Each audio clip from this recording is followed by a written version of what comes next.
It's the role of schools in responding to that kind of supremacy, that kind of hierarchy, Mhm. that makes them such a target and makes them such a target right now. You're listening to Good Faith Weekly. I'm Mitch Randall. And I'm Missy Randall. We're here each week exploring the intersection of faith and culture We find people who stand up, speak out, and step forward. for inclusion, freedom, and justice for all. It's time for Good Faith Weekly. Brought to you by Good Faith Media.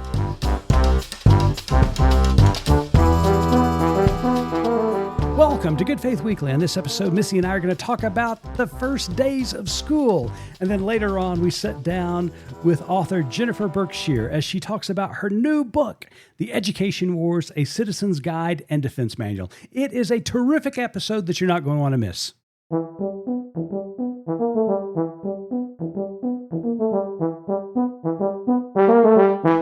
Hello there, Missy. Hey, how are you? I'm well, and you? Trapped. Okay, so please explain that.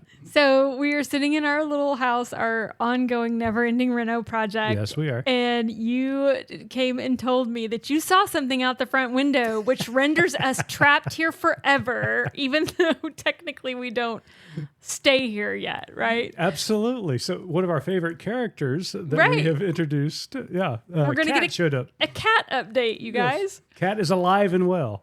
You'll be glad to know. But you came and told me that you looked out the front window earlier and Cat was chasing a baby skunk Indeed, he was. down the street and up under our car. So, What I didn't tell you is that I was in the middle of getting things out of our car and bringing them into the house. So- are you kidding? No, I'm Okay, not. so- thank God all the doors were shut.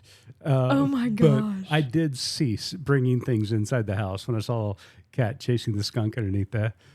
Oh under the my car. goodness. But, also the best part of it is, so Cat chases the skunk underneath the car, and I don't know where the skunk went. It disappeared. Right, that's why we're trapped here forever in all eternity because we're not going outside again. But then afterwards, Cat jumps on our car as triumphant in his won. pursuit of the skunk. You know what would be really funny? Because this happens to be an old car that we're Right. about to take to our son who lives in Boston. It would have been really funny if that skunk had gotten in there and sprayed it right before No, we had to drive There's it nothing funny about that. across the country. So anyways, you guys, thoughts and prayers appreciated. There is currently a skunk somewhere hiding under our car, and we are never leaving this house again until we have confirmation that the skunk is gone. So thank goodness for Instacart and Amazon and all of the things that will bring us our supplies. Yeah, I was just afraid this skunk was going to climb underneath our house and make his way up into the holes in our floor that now exist. You really could have done without saying that. But skunk is nowhere to be seen or smelled. So Oh my gosh, hang on. This is going to take me a minute to think about because we do currently have floors pulled up because plumbing work is being done. right. So well, as you ponder on that, Missy, guess what? What? It is the first couple of days of back to school.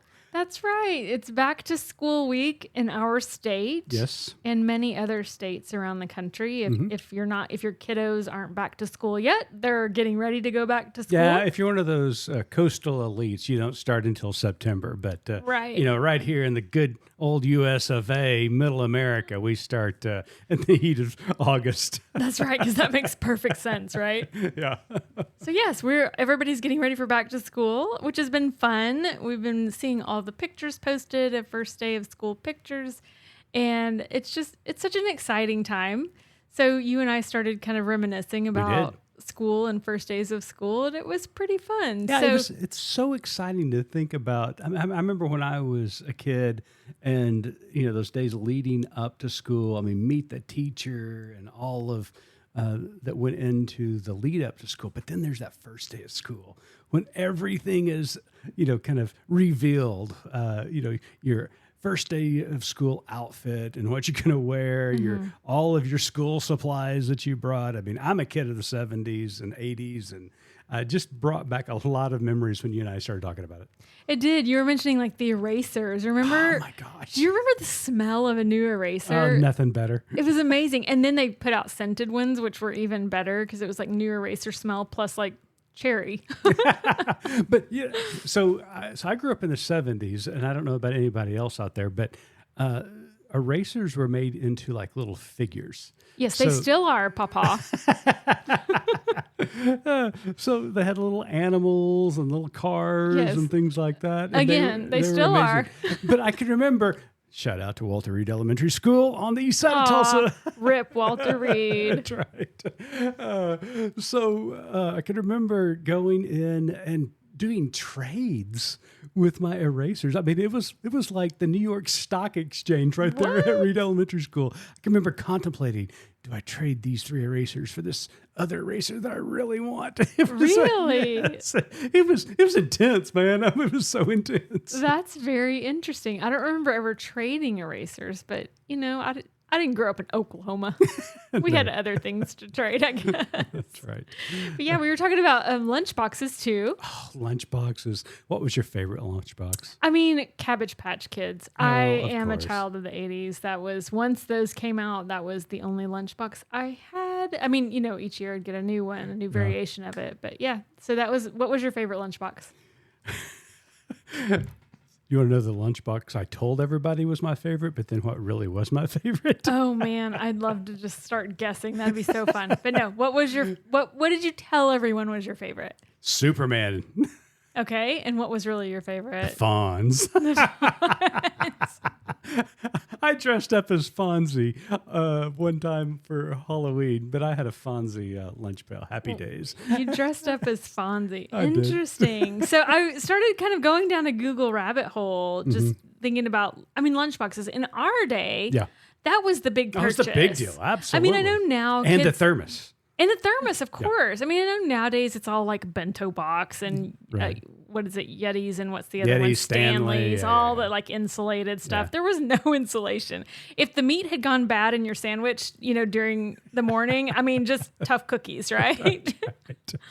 And so anyways, I kind of went down the Google rabbit hole trying to find out what some sort of ranking of the most popular. And man, people are passionate about vintage lunchboxes. Yes. So I couldn't find any like definitive list. Right. But what do you think were some like of the most popular lunchboxes of kind of our day, like that 80s time frame? 80s.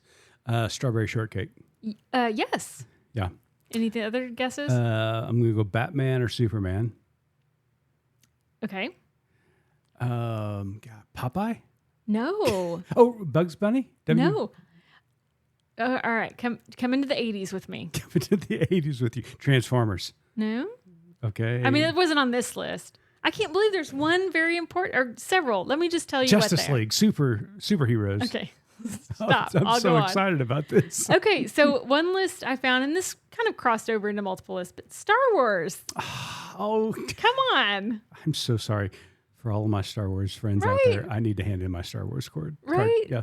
Okay, Care Bears. Oh, yeah. I remember that was Smurfs? one of my sisters. Yes, and Smurfs, those my sister's favorites. Knight Rider. Oh, Knight Rider. That was such a cool car. I think you already said Strawberry Shortcake. Oh, also the A-Team. Oh, remember those? Oh, yes, Mr. T. Yeah. So some others were He-Man, Fraggle Rock, G.I. Joe. But I went a little bit further and tried to find out what is the lunchbox that has sold for the most money. Okay. Once again, sources are disputed, but I found this one lunchbox listed on multiple sources. Right. So I can't say definitively that this is true, but like I said, multiple sources say that this particular lunchbox sold for the most money, coming in at $16,000. $16,000 for a lunchbox? Yes. You want to guess what's the character? What is the character? I'm going to have to go Frozen. Yeah, no. Kept everything cold. Genius. No, go like vintage. Vintage. Well, Frozen's not vintage. Mickey Mouse. No. No, so it wasn't Steamboat Willie. Is it Disney? No. No, And really? as much as the audience, I'm sure, is loving you like randomly guessing, let me just tell you what it was, because you've already mentioned this lunchbox. Really? Yes, it was a 1954 version of Superman. Oh, was it like him like lifting a car? It was like him and fighting the and robot. a robot. Oh my gosh. Don't you wish you had kept your Superman lunchbox now? Yes, I do. Oh my gosh. $16,000. And it's metal. Y'all, it's not even insulated. It's not going to keep your kids' sushi rolls cold. Man, $16,000. That would have paid for the holes in our floor. Almost. Oh, wow. That's amazing. Okay. Well, I got one last question for you about back to school before we get to our interview today. And that is, one of the really cool things about the first day of school growing up was like, what you were going to wear. So was there like one outfit or piece of clothing that you were really proud to show your friends as you were growing up? I don't really remember anything specific, to be honest. Mm-hmm. I remember the 1 year in middle school, they had us, I was in cheerleading, and they had us wear our cheerleading uniforms to be like, showing people around the school. And boy, I was proud to do that. Yeah. But that was middle school. So yeah, I don't have anything specific. Okay. So I have one item that I could not wait to wear on the first day of school. It was Kepa tennis shoes. Wow. 3/4 Kepas with the Velcro on the top. Oh, they had Velcro? They had Velcro on the top, but you didn't Velcro them. You just let them like fling loose a little bit. Did you? Yeah. Okay. And here's the most important part of the Kepas that I wore. What? You could change the triangles the on the triangles. side. That's what I was going to ask. Those were the ones you changed the triangles, and they had 2 sets of laces. Absolutely, yeah. Yes. Okay. Yep. I did have Kepas. I don't remember them as a first day of school thing, but again, I'm a little younger than you, so they might not have been like the fad. And did you roll your jeans too? Because you had to roll tight your rolled. jeans. Yeah. When I was old enough. Because you had to show your Kepas off. Absolutely. Well, that's been fun. It's been really fun reminiscing about first day of school and that excitement and anticipation. Well, not only are we excited about the first day of school, but one of the reasons we're talking about the first day of school is because you and I get to sit down with Jennifer Berkshire, as she's got a brand new book out called The Education Wars, A Citizen's Guide and Defense Manual. She does a great job talking about everything that's going on in public education right now and the debate surrounding public education. And so just really enjoyed talking to her. Yeah. So now that we've talked about all the fun, like kid stuff from a Right. kid point of view, now we're going to go into the serious meat stuff. of why, public education is really being threatened right now. It's a super important conversation, very important book. So yeah, stay tuned. We'll be right back. Hey listeners, our friends at Fellowship Southwest are inviting you to the Compassion and Justice Conference in Dallas on Friday and Saturday, September 20th and 21st. Fellowship Southwest is a Christian network focused on compassion, justice, and connection in their ministry and advocacy work. Each day will feature nationally recognized keynote speakers on immigration, native justice, hunger, and racial justice. Don't miss hearing from amazing preachers like the Tennessee State Rep Justin Jones, who became a nationwide figure when he was expelled from the State House for his activism after a school shooting. The speakers promise to be transformational for our weary souls, but the big spotlight this year is on connection. Fellowship Southwest wants you to come and meet others who share your passions. Learn from each other, make new friends, and expand your network, and be part of a community dedicated to compassion and justice. Learn more and register at fellowshipsouthwest.org. Not only will you get to hang out with us at the conference, but as an added bonus, our listeners can receive 20% off the ticket price with promo code GFM. That's GFM.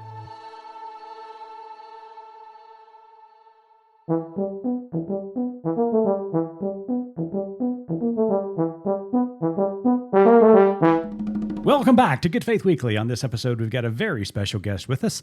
Jennifer Berkshire is a dedicated writer and educator focusing her work on the intersection of education and politics. Her articles in The Nation, The New Republic, and The Baffler, as well as her role as co-host of the education policy podcast Have You Heard, reflect her commitment to these issues. She also shares her knowledge and passion as a teacher in the education study program at Yale and the prison education program at Boston College. Jennifer Jennifer recently co-authored a book, The Education Wars, A Citizen's Guide and Defense Manual, with her colleague Jack Schneider.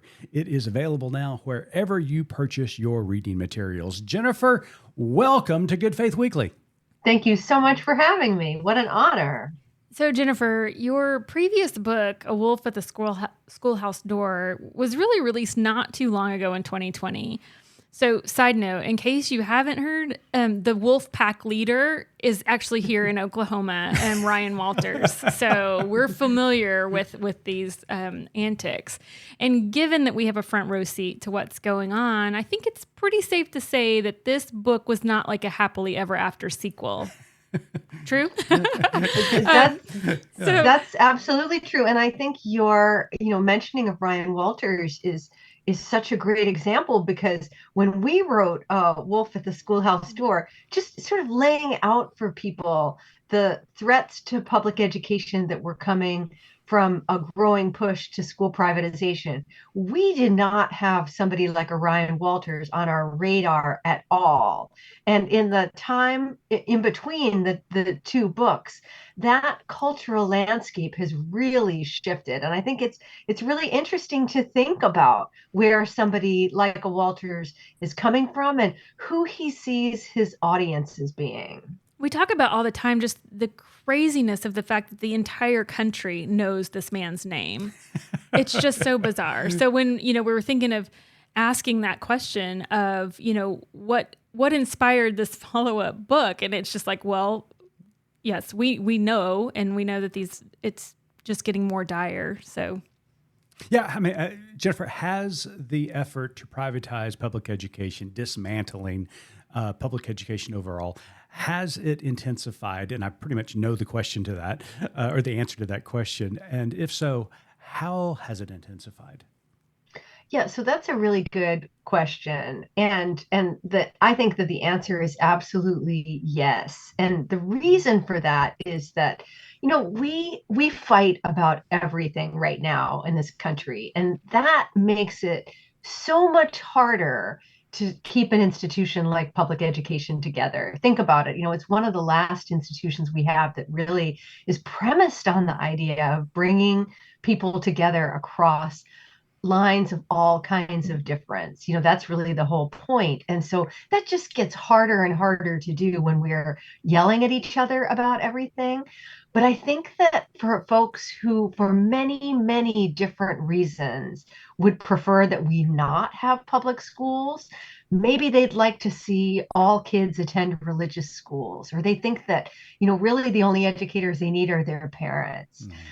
If you're somebody who, for whatever reason, doesn't believe in public education, the fact that we're fighting so vociferously over schools represents an opportunity. And I think that is where the real danger is coming from, that you have people who are actively not just fanning the flames, but pouring accelerant on them. Mm. And Jennifer, there's a lot of talk these days about the battle for democracy. And what I really appreciated about your book in particular was that you mention that public education is at the heart and center of this battle for democracy. You even went as far as, God forbid, quoting some of the founding fathers and their interest in public education. So can you speak to the importance of public education when it comes to our democratic values as a country?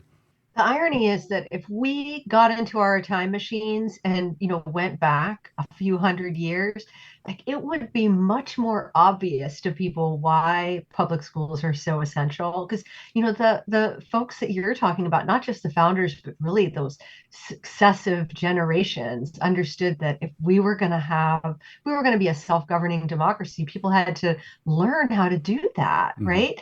And that's why we were going to have public schools, to prepare citizens.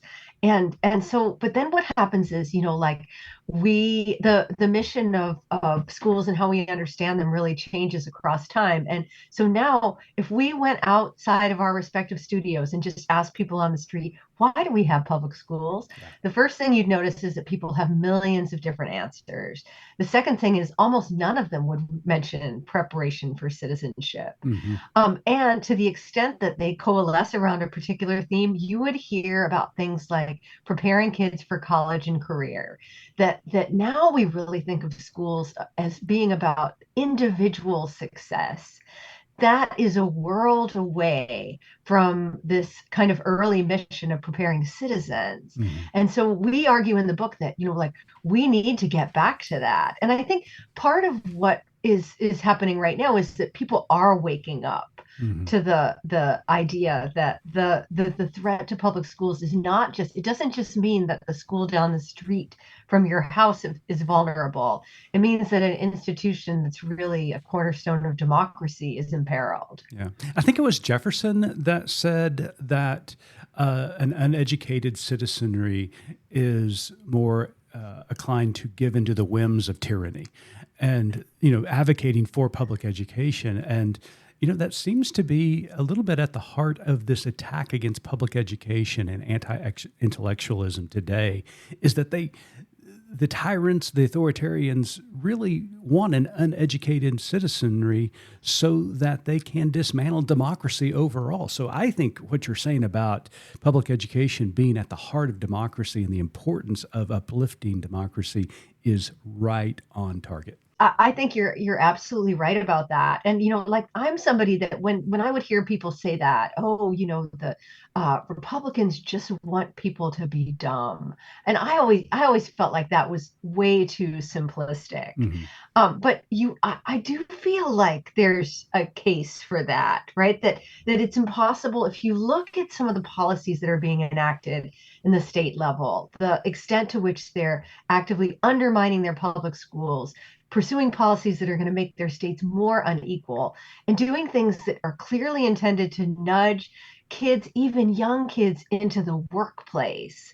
It shows, you just have to step back and think, well, what kind of a future do they envision? Mm-hmm. And it's not one that entails, a self-governing democracy. Yeah, and that was an interesting thread within the book. That you mentioned, kind of some of these labor laws that are being restricted now. This de-emphasizing of education overall, and we could get into that, if we wanted to, not about the uneducated citizenry, but then also really looking at this younger generation as just simply a workforce and an opportunity for them to go to work. And you even spelled out some examples of, some politicians saying, I think it was DeVos who talked about, sending a kid, letting a kid listen to their lessons while they work during the day, and then, go learning a trade. It was really bizarre, this type of non-utopian idea of the education that they have. I agree. When I heard her description, and she was imagining that I think the hypothetical child was growing up in North Dakota. Yeah, this is the and that he would spend his mornings helping out on the family bean farm, and then he might go down the street and take a class at a charter school, and then he would go to the John Deere factory where he would be an apprentice. And it is, to me, it does feel very dystopian. Yeah. And I think, for a lot of people out there, if you're in a state where your politicians have been doing things like enacting sweeping voucher programs and also rolling back child labor protections, it might not be obvious on the surface what the connection between those things is. But we open the book with a quote from a young academic in Pennsylvania who argues that that plutocrats have never been keen on democracy, right? They've never been keen on equality, and it's why they work so hard to undermine it. And I think that's exactly what you see happening in a lot of these states. So Jennifer, I know that if you ever go to marriage counseling, which I'm not saying I did, but the first thing they're going to kind of unpack with you is if you're fighting over the cap off of the toothpaste, it's not really about the cap off of the toothpaste. And so you have a quote in the book that was along those lines. You said, when Americans start fighting over their schools, you can be sure of one thing: it probably isn't about school. Tell us what you meant by that. Yeah, so one thing, if I have to sum up the book in a sentence, it's, why are we always fighting about schools in this country, and Hmm. why are we fighting about them now? And so you see people again and again across the decades fighting about schools and what they teach and who gets to decide. And the reason that the fights never really get resolved is because, one, you're right that they always, those spats over what we teach and who gets to decide, they're always about something bigger. And so the big ones are really who makes the decisions about kids in this country. Is it parents or is it the state? And so I noticed today, after Kamala Harris announced her pick for her running mate, Tim Walz, I noticed Megyn Kelly, the former Fox News reporter, pointing to legislation regarding gender affirming care in Minnesota that Tim Walz had signed last year, and immediately framing it in that terms, right? That Hmm. he wants the state to take your kids. And that Right. really, like, we could go back and, like, from the moment that there were public schools, this fight began. And you saw it really burst back onto the floor during the pandemic. Who got to make those decisions? Who got to decide about vaccines and masks and whether schools should be opened? And now we're having a larger debate about, well, has our uh, consistent expansion of civil rights over the decades, has it gone too far? Do we need to start rolling back civil rights? And if so, for whom? And so those are the larger questions that underlie a lot of the very specific arguments about a curriculum or a book, et cetera. So I'm just going to ask you point blank, Jennifer. To me, a lot of these conversations, whether they're happening in public schools or about public schools, really is about maintaining white supremacy in this country, Mhm. and a particular strand of white supremacy, and making certain that at any point in our history where a particular group, a marginalized group, begins to rise, that the ruling class, if you will, begins to feel the pressure that there are those who are becoming their equal in every sense, socially and economically. Is this simply another attempt by people in this country to maintain their supremacy by using education, public education, as a tool for that? And what I mean by that is that because there's this great quote in the book, and that is public education, it could be argued, is the most egalitarian thing we do in the U.S. Is it because public schools is that prime egalitarian system that we have, that it is constantly being attacked as a mechanism to help marginalized groups rise, and then the ruling class gets very afraid that they're going to be losing their privilege? Yes, yes, yes, and yes. So I would extend it beyond just white supremacy and Okay. say, it's about, maintaining hierarchies. Hmm. And so, think about, we were just talking about child labor, and if you go back to the 1920s when we were really fighting about whether to ban child labor, the industrialists who led the crusade to keep child labor, part of it was that they liked the idea of having uh, young workers who they were less likely to join unions and demand more money. Hmm. And so, but really it was that they looked at the world and they believed that hierarchies were natural, right? That inequality was the state of the world, and that some kids were just meant to go into the farm and the factory and the mines. And so think about, like, that's, if that's how you view the world, then public education is an affront to that view. Hmm. And we are now today dealing with the contemporary descendants of those early industrialists, right? That they look around and they think, well, you know what? We've really gone too far in our effort to wipe out hierarchies, and we need to get back to the natural state of affairs. And and I think you're absolutely right. It's not just that schools are the most egalitarian thing we do. It's that we view schools in this country as the key way to that we're going to make the world more equal, almost to a fault, right? Because we expect schools to do things that they can't possibly do, Right. right? That you can't rely on a school to play the role of a social safety net the way that other industrialized countries have. And so, in many ways, that fuels our disappointment with schools, right? That we're like, okay, go ahead, make the country a more equal place. And then when that, never pans out, we're crushed and disappointed. But you are absolutely right that it's the role of schools in responding to that kind of supremacy, that kind of hierarchy, Hmm. that makes them such a target and makes them such a target right now. One of the tactics that's used by those who are in power and who are trying to convince everybody that public schools needs to have an alternative and privatizing Mhm. public education is this false narrative. And it's been around for decades now. And the false narrative of public schools are failing. Now, public schools are not perfect. And there's a lot of issues that need to be addressed and some reform that needs to take place in public education. But the data is pretty clear, isn't it, Jennifer, that public schools are really, if you think about it, a huge success in this country.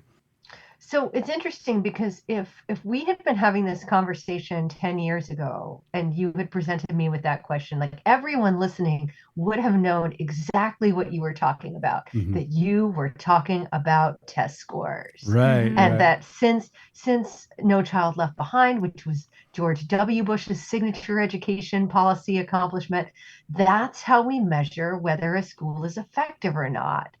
Does it deliver on test scores? But that people that has really, when people fight today over whether a school is failing or not, they are talking about a lot more than just test scores. They might be talking about whether a school is inculcating kids with the religious values of their parents. They might be talking about whether a school is preparing the next generation of patriotic Americans. Think how different that It's so is different. from the test score conversation. And so one of the things we argue in the book is that one, in, in many ways, because of the obsession with test scores, that we lost the larger thread about what a major accomplishment public education in this country has been. But I think that lack of agreement over what it means for a school to succeed is in many ways feeding our school wars today. One of the things that was haunting to me, just to follow up, is that you wrote, if we lose public education and our public schools, we will never get them back. That was haunting, Jennifer. That's a What, very scary what did you mean statement. by that? We do a little thought exercise in the book where we just try to imagine a candidate running for office today on a platform of creating free K through 12 education that everyone can go to. They don't even have to be a citizen, and we're going to tax ourselves to pay for it. Can you imagine that? Socialist. The they that like it would not Yeah. sell. Instead, we would end up with something that looks a lot more like higher ed, where its education is understood to be an individual investment. You decide how much you're willing to pay for it. You're the one who's stuck with the loans, and then hopefully you make the right choice about where to go, about what to major in. And I don't think anybody would look at our higher ed system and think, what a great model. Let's do that. Right. And my co-author is an education historian. And one of the things that's so useful about that skill is that he can climb into his time machine as he does all the time and go back and find the period where we already did the terrible thing that we're Mhm. now talking about doing again. That we have public education in this country precisely because we already tried the private alternative, where rich people hired tutors Mhm. to tutor their kids in Greek and Latin, etc. And the kids who lacked resources, well, they got to go to a pauper school that was generally, part of a church.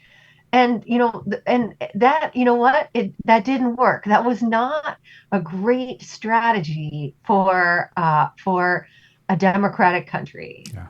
Okay, so after all of this, Sorry. Took let's over. let's kind of no, let's turn and kind of wrap up with what do we do now? How can concerned educators, parents, just decent human beings and citizens, how do we combat, how do we counter, the groups like Moms for Liberty and others that are just working so hard? I'm sorry, they're so loud. The messaging seems so effective. What do we do? How do we counter this? The first thing is to recognize that while they may seem really loud, volume is not the same as success. And people are always so surprised when I tell them that 3/4 of the candidates affiliated with Moms for Liberty and similar groups lose. Now, why is that? The biggest reason is that folks find their message really unappealing. If you go back to 2020, when this stuff really kind of burst into the headlines, and suddenly we're all looking at the footage from school board meetings and wondering, what on earth is going on. Well, what happened is that folks on the ground started to get organized, and I think what's really exciting is that these coalitions that are forming to defend public education, often to protect vulnerable kids, those coalitions aren't just outmatching the Moms for Liberty groups, but they're also, they're expanding to include organizations and individuals who haven't typically been involved in education related stuff. And what I find so encouraging is that they are much better at making the case for why we need public schools than people who are deep into the weeds of education. Yeah. So because this stuff is typically being fought at the community level, right? That it's about individual school boards, or sometimes it's at the state level. There are tons and tons of opportunities to get involved. And I really view the project of defending public education and also pushing public education to live up to its ideals is just so fundamental to the larger fight we're having right now in this country about democracy. Yeah. So I think the first statement you said is just such, for me, a comfort is they are loud, but we need to remember that most of the time they're losing right now. And that needs to be the fuel that keeps us going while we're listening to all the noise. Yeah. And you make that point so well in the book that anytime vouchers or a savings account go to the people, 9 times out of 10, if not 10 times out of 10, it fails because there are people in rural communities and urban communities who team together in order to save public education because they realize that their public schools are so important in maintaining that ethos within their communities. And it doesn't matter if it's a rural community or an urban community. They realize the importance of that public school and those public educators and what they do each and every day. I am a son of a public educator. My brother and sister-in-law are public educators. My grandfather worked on boilers in public schools, and my grandmother was a cafeteria worker. I am a product of public education, and I love public education till my dying breath. I will advocate for public education, and it's happening all across the country. And it does give us hope, and it's a great reminder that they are losing, Missy, at the forefront, at the grassroots level. It's a good reminder because I tend to get a little... No, not you. Glass half empty. Well, Jennifer, the book is The Education Wars, A Citizen's Guide and Defense Manual. You are co-author with your colleague, Jack Schneider. It is a fantastic book. We want to encourage all of our listeners to run out and get a copy. That really sounded old. We want you to sign on to wherever you get your books and order it right now. But if you have a local bookstore, go and get that as well, because support your local bookstores. But Jennifer, before we let you go, we got one last question that we ask every one of our guests, and Missy has the privilege of asking it. So Jennifer, as you know, our tagline at Good Faith Media is "There's more to tell." So in light of your work and our conversation today, what is your more to tell? So my more to tell is that I think the biggest challenge with this work is trying to keep our advocacy for public education separate from the incredible level of partisan strife, right? That one of the arguments that we make in the book, and we've actually gotten quite a bit of pushback on, is that we cannot make public education just another blue cause, right? Because the whole idea is that it brings people together across party lines. And if we lose that, we lose our public schools. So that's my tell more is more of a tell more caution. Ooh, well, I like that. Our dear friend and colleague, Reverend Charlie Johnson, would be proud of you. He is, you mean. Charlie brought us together down in Florida at their annual conference. I'm so glad he did, and we are so glad that we met you. And thank you again for the book. It is fabulous. Well, thank you so much for having me, and thanks to both of you for all of your incredible work.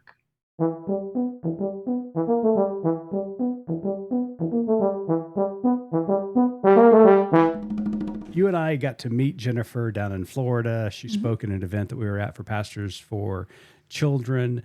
We were so impressed with her. We invited her on the show. So glad that she's got a new book out. Public education is a big deal for both of us. And the way she talked about it, the way she framed the debate, I thought was extremely important. Yeah, and I think there were a couple of sobering points in that conversation with her and in the book. One was about if the worst were to happen and we were to lose public education, the fact that we'd never get it back. Yeah. And when she framed it in such a way of, can you imagine someone running on this platform now? Mm-hmm. And it's just, it's scary. I mean, I hope myself and our listeners will take that as kind of marching orders, that we can't get complacent in the advocacy for public education. We can't just think, oh, it's there, it's always been there, it will always continue to be there, because much of the world will show us that no, it's not. It's not a given. It's not just something you automatically get. We do have to continue to advocate for it and continue to stand up for public education. Yeah, I agree. That was such an important point that she made, that if we lose public education, we are most likely never going to get it back. And I think that holds true. And you think about someone running on that platform today. I would even say the same thing about Social Security today. Right. That to talk about the significance of us educating the next generation for the purpose of employment, for the purpose of betterment of the country, would be characterized as, socialized education today. Well, and she made the point too about talking about education throughout history and how, at one time it was about educating your citizenship. So to be good citizens. And that's such a more collective way of looking at it. Like it's more communal in nature. We want all of us to be better citizens, all of us to be educated, so we can, as a group, be better. And now just that switch to, again, like much of what we do in this country, it's so individualistic. And I mean, you and I are not too far out from having had children go up through education, both public education and then on into college. And just understanding that kind of Hunger Games attitude towards education now. It's what can my kid be into? What can my kid apply for? What can they get to? And like you've got to help them stay ahead of the game so that they can succeed. Mm-hmm. And I I love that framing of it. If we need our society to be educated, to be better citizens, to be more productive society, I don't know. I like the way she framed it. Yeah, and that one quote that we talked to her about, that public education is probably the greatest egalitarian program that we have here in the country, because in public education, public schools educate every child, no matter where they come from. Right. And that is vitally, vitally important. Mm-hmm. It doesn't matter if you're rich or if you have disabilities, or if your family has gotten here in a manner that they don't have the proper papers. America says if you're a child in this country, we have a responsibility to educate you.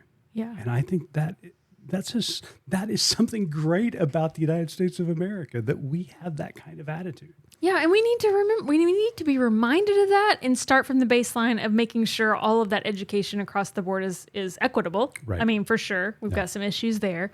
But like you said, that's such a radical idea. It does, if you were a child, it matters not if you have a disability or how you arrived, at the doorstep of the school. You get to come and you get to participate in education. It's just such a mind-blowing ideal that you and I take for granted because we don't know any different. Yeah. I mean, when she said that is the most egalitarian program that we have in the United States, it also, as a person of faith, reminded me of the words of Jesus when he said, let the little... You always thinking about that Jesus guy. he always comes up, doesn't he? Let the little children come to me. And if you prevent the children coming to me, may there be a millstone around your neck. That was the importance of educating and welcoming children in this world to Jesus. And so any idea or policy or concept that attempts to unlevel the playing field and to prevent any child from being successful or being provided an adequate and hopefully excellent education. Having opportunity. Yes, absolutely. Is not only un-American, but as a person of faith, for me, it's very unchristian. It goes against the teachings of Jesus, because that's what we need to be about. I agree. I love that framing of that, of let the little children come to me. As Jesus said, when you've got Christian nationalism on the other hand that says that they show us that that's not only certain children. I'm trying to think of how to say that. But yes, it's a different mindset, a different just a different thinking about life and who should be allowed access. Yeah. So I really appreciate Jennifer's framing of this conversation, because it is vitally important. But also, the last thing I want to talk about is her framing of just the notion that when we find ourselves debating public education and issues within public schools, what we're really talking about are larger issues. Right. And we use public schools as a parameter to have those debates, whether that is ending segregation in this country, or whether it is the rights of our LGBTQ students, or banning books. Those conversations are happening within public education, public schools, but the reality is they transcend public education, because what we're really talking about is inclusivity and equity for all citizens and people that live within the borders of the United States. At the end of the day, we're all still just worried about losing our piece of the pie. Yep. I mean, I don't want to come from a place of piety. Like, I'm the same way. We get very anxious when we think that by giving someone else something, I'm going to lose a piece of what I have. Right. And so we've got to get out of that mindset. Yeah. And then I remember a minister talking one time about using that metaphor about pies, and that the great thing about the way Jesus thought about the world is that we think we're always limited to one pie. Well, Jesus was in the business of making more pies. And so why do we think that just because somebody else has the same piece of the pie that we have, or the same quantity that we have, that makes us having less. It doesn't. Mm-hmm. And to me, that was just a wonderful way of explaining, just because somebody, has a piece of the pie doesn't mean that my pie gets any smaller. So now I have a problem. What's that? We need pie, and we are trapped in our house because of the skunk out under our car. So, well, I'm sorry about that. So we're going to have to find a bakery that delivers pie, because all of this pie talk has got me salivating. Well, to all of our students, our teachers, our educators out there, we want to wish you the very best as you go back to school this semester. And thank you for what you do, especially our teachers and our educators, for the great sacrifice that you make and the incredible contribution you make to this country. Absolutely. We will continue to advocate for you at every turn. Absolutely. So stay tuned. We'll be back next week with another guest. Until then, keep living good faith.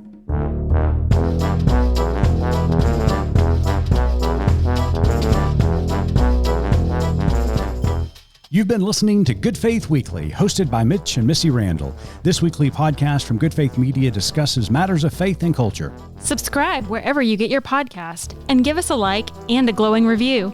We produce the podcast out of Norman, Oklahoma. Our music comes from Pond 5. And we're supported by listeners like you. Learn more about us at goodfaithmedia.org.